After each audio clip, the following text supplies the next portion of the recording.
విజయ నువ్వు కూడా వెళ్ళు తీసుకున్నావు కదా చేసుకో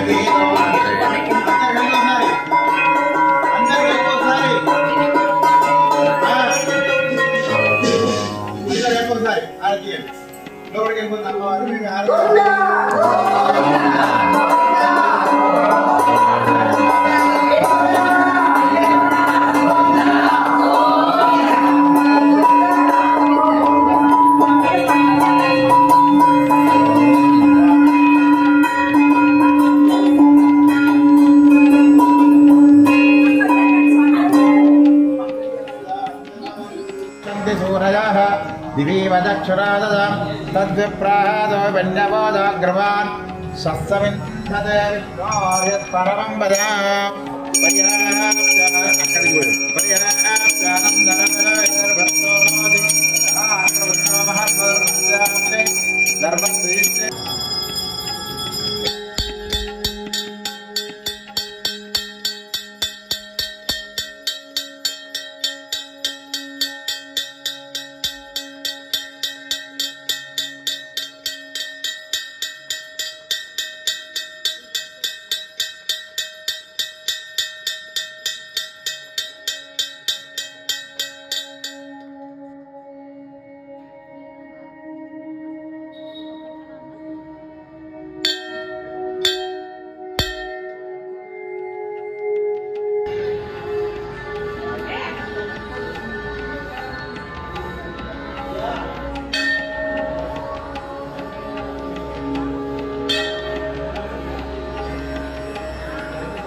ఈరోజు మనం 24వ అంకానికి చేరుకున్నాము.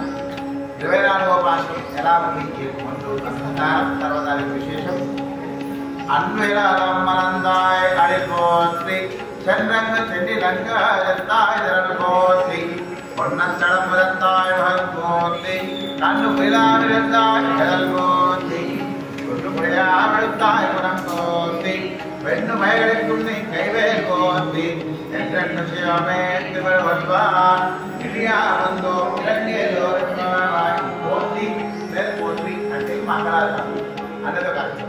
అయితే దీనిలో ఏముందంటే పెరమాళ్ళ యొక్క విభవ అవతారాలు, ఆయన యొక్క ఘనకార్యాలు, ఆయన మనం తీసిన మేలు, ఆ తర్వాత ఆయన ముఖాలంతానికి పాదాలకు చేతులకు అన్నిటికీ మనం ఈ గోప స్త్రీలు మంగళహారం తెలుసుకుందాం. అయితే దాని వివరాలు ముందు తెలుసుకుందాం.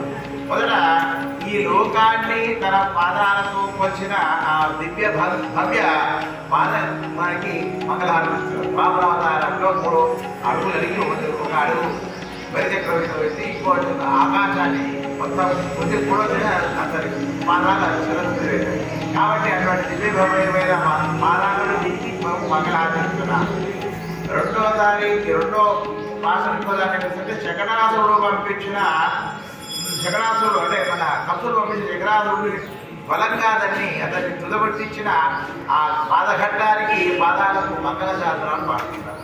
తర్వాత దూడ రూపంలో వచ్చిన వంశకారుడు అనే రాక్షసుని కూడా మూలవిచ్చినట్టు విరిచేసేసి అంత పెద్ద బలిష్టమైన ఎదురు కూడా తుదబట్టించిన ఆ శ్రీకృష్ణుడికి కూడా మంగళాశాస్త్రాలు. ఆ తర్వాత హారతి తల్లి వెళ్తున్నారు.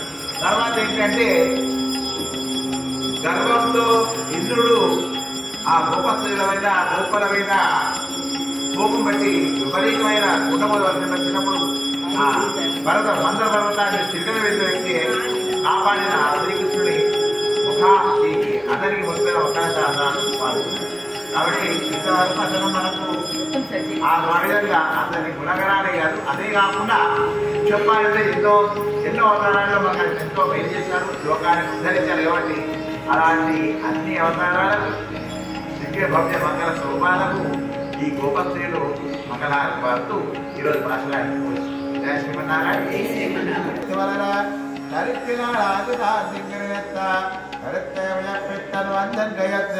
நிரப்பெண்ணாலே உன்னை அழைத்து வந்தோம் பரதரதையாகில் இருத்தக்கம் செல்வியாம் పాడి వరత్తం చేసి వైద్యేనోరంబావాయ్. ఈ భాషణంలో మొదలుగా ఏం చెప్తుంది, ఆ దేవదేవుడు ఒకరికి కొడుకుగా అవతరించాడు, ఇంకొకరికి ఏం చేశారు, అతనికి ఇంకో తల్లి గారు పెరిగాడు. ఆ తర్వాత ఏంటి, తర్వాత సాధ్య, అది మొదటి పాయింట్ ఈరోజు భాషలో. రెండోది సాధ్యోపసాధ్యాలకు ఆ శ్రీమన్నారాయణుడే, ఆ శ్రీకృష్ణుడే మనకు గతి తప్ప వేరే లేదని ఈ గోపస్త్రీలు అంటున్నారు. మూడోది ఏంటి, వాళ్ళు వచ్చిన పని ఏంటి, పరై అనే ఒక వాద్యాన్ని వారు అడుగుతున్నారు పరమాత్మ. ఈ మూడు పాయింట్లు వచ్చారు. వృత్తిమానాభివృద్ధి ఒకరికి అతను కొడుకుగా జన్మించాడు. ఆ తర్వాత ఏంటి, ఇంకో యశోద దగ్గరికి పోయిన కంసుడు ఎక్కడ సంహరిస్తాడు, ప్రతి సంతానం పంపినట్టు కాబట్టి అతన్ని రక్షణ పొందేందుకు రాత్రి అతని పాప అక్కడి నుంచి తల్లి చూసుకునేందుకు ఒక నిమిషం కూడా లేదు. పుట్టినా ఇది వేడు అది పడ్డది నా వర్షం పెద్దవర్షం దాటుకుంటూ అనేక వాళ్ళకు వచ్చారు. అంటే ఒకరికి వచ్చి ఇంకొకరికి కంసుని యొక్క భయం పడి ఆ తర్వాత అక్కడ ఆయన వివేకాలలో కానీ బృందావనంలో కానీ ఆయన లీలలు చూశాడు. అంటే ప్రాప్తము అన్నది ఇక్కడ ప్రస్తావం ఎక్కడ ఉండాలి, దేవకి దగ్గర మనం అనుకుంటాం ఇంత ఇష్టం నాకు ఏమీ లేదు అంటే భగవంతుడు అనుకుంటే మరి మార్చవచ్చు, కానీ ఎవరికి ఎంత ప్రాప్తమో అంతే. అంటే జనం ఇచ్చిన వరకే దేవకి.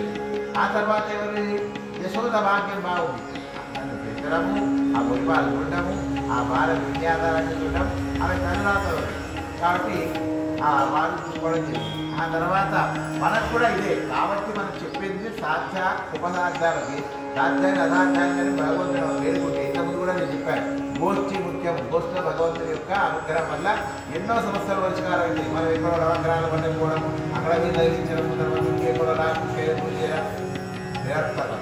ఇటువంటి నారాయణ ధర్మోత్సవం ఇవదే నారాయణ ఆయన స్వామి ఏది అసాధ్యాలు సుసాధ్యం లేదు కాబట్టి అతని పాదాలు మొదలకుండా మనం ఉండాలి. కాబట్టి సాధ్యం అసాధ్యానికి అతను కారణమవుతుంది, అతనికి మాత్రం సాధ్యం. కాబట్టి ఇంకా మూడోది ముచ్చట ఏమంటున్నారంటే మాకు మరి పూజకు కావాలంటే ఈ రోజు వరకే, మళ్ళీ రేపు ఎల్లుడు వేరే ఉన్నాయి, వాళ్ళు పెద్ద లిస్ట్ తీసుకొని వచ్చారు. ఈ రోజు లిస్ట్ ఏంటి, పరై అనొక వాద్యాన్ని మాకు ఇవ్వండి స్వామి అని ఆ శ్రీకృష్ణుడి యొక్క అవతారం ఈ భాషలో కూడా కొనియాడడం జరిగింది. జయ శ్రీమన్నారాయణ. ఈ వీడియో కనుక మీకు నచ్చినట్లయితే like, share and subscribe to Pinku's world.